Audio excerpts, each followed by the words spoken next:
जय गुरुदेव, जय माँ गायत्री, सभी को मेरा प्रणाम। कुंभ आरंभ हो गया है और बहुत जल्द वहाँ पे सभी लोग आना जाना भी शुरू कर देंगे। सारी तैयारियाँ शुरू हो चुकी हैं। कुंभ में हमें क्यों जाना चाहिए?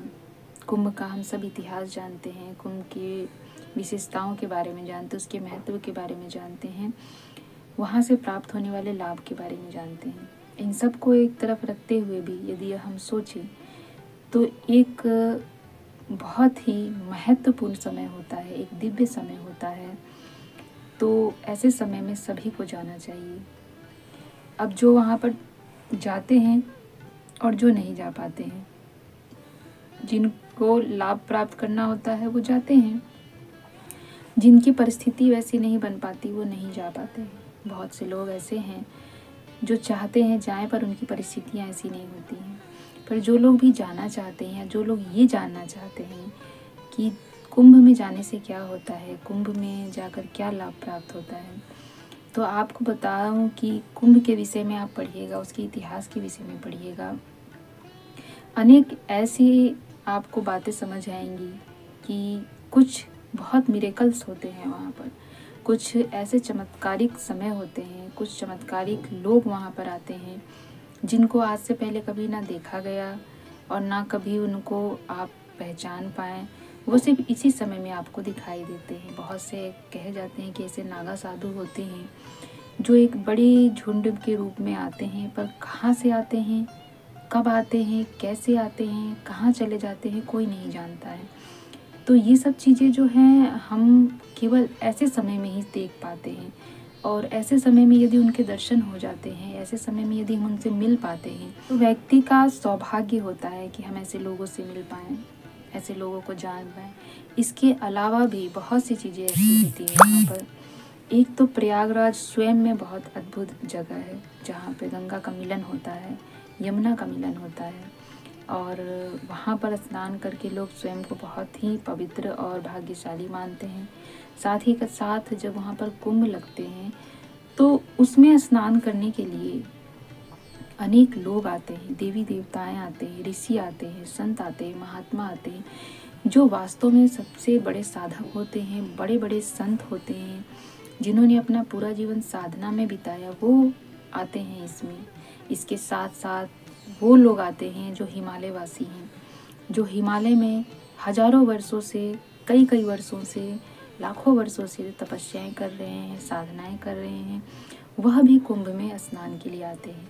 तो सोचिए कि उस समय की क्या एक दिव्यता रहती होगी, कैसी भाव दशा रहती होगी।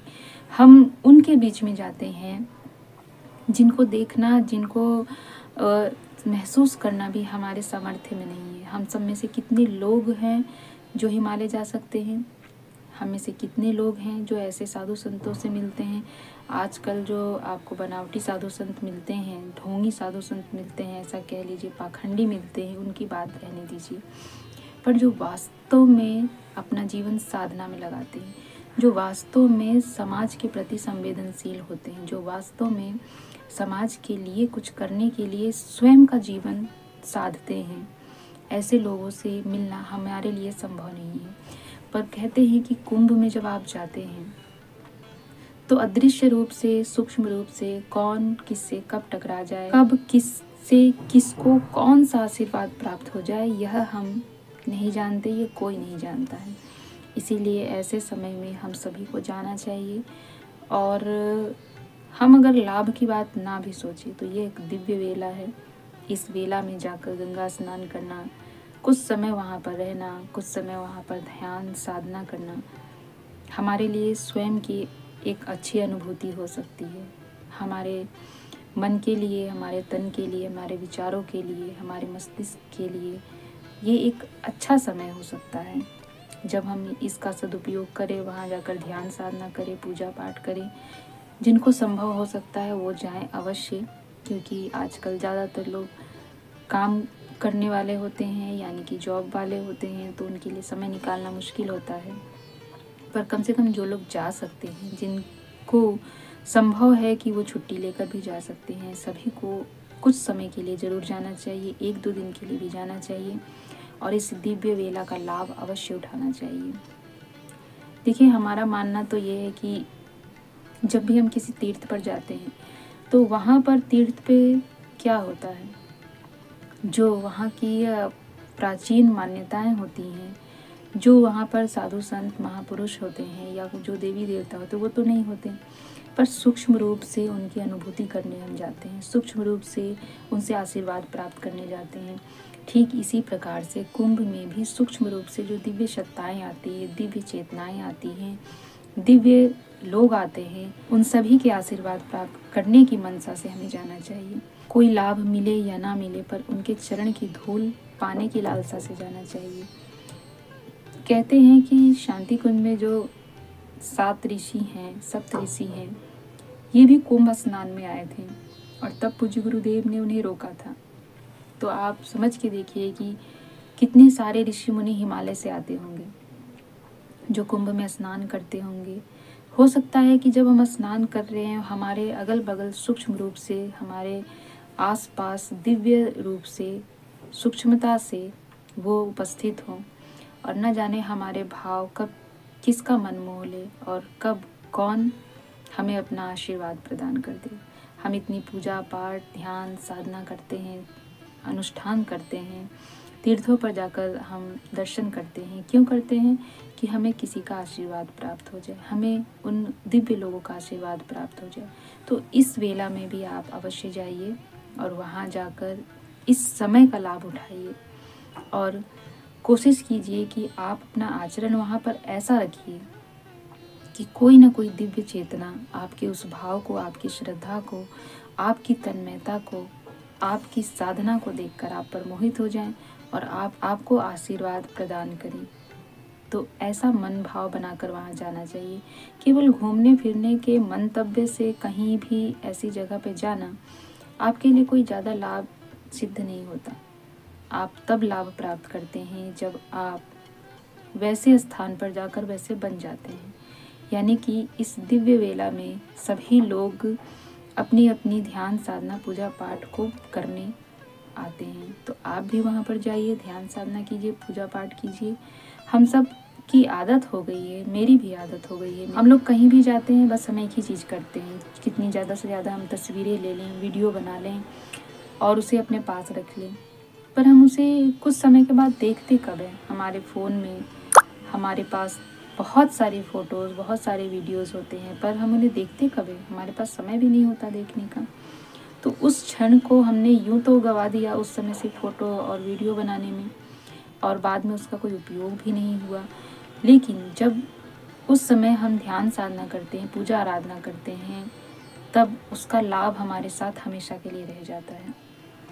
जो हम देखना चाहें या ना देखना चाहें, पर फिर भी वो हमारे लिए काम करती है। वो शक्तियाँ, वो लाभ जो है जीवन भर हमारे साथ चलती है, जीवन भर हमारे काम आती हैं। तो जाइए कुंभ में, और कुंभ में जाकर आप भी अपना योगदान दीजिए, अपनी ध्यान साधना कीजिए। बहुत अच्छा समय होता है और जाना चाहिए। सच बताऊँ तो मैं भी आज तक कभी नहीं गई हूँ और मेरी भी बहुत इच्छा है कि मैं जाऊँ। यदि हम वहाँ आएँ तो हम सब ज़रूर मिलेंगे, और यदि मैं वहाँ पे गई तो मैं आप लोगों को वीडियो के माध्यम से ज़रूर बताऊँगी। कुछ न कुछ वहाँ के बारे में आपको दिखाने का प्रयास भी करूँगी यदि मैं गई तो। अभी जाना ना जाना अभी कोई तय नहीं है, कोई ऐसी प्लानिंग नहीं है, कोई ऐसा प्रोग्राम नहीं है, पर वहाँ की दिव्यता के बारे में जानकर ऐसा महसूस हो रहा है कि काश मुझे भी जाने का मौका मिलता। देखेंगे कैसी परिस्थिति बनती है, क्या बनता है।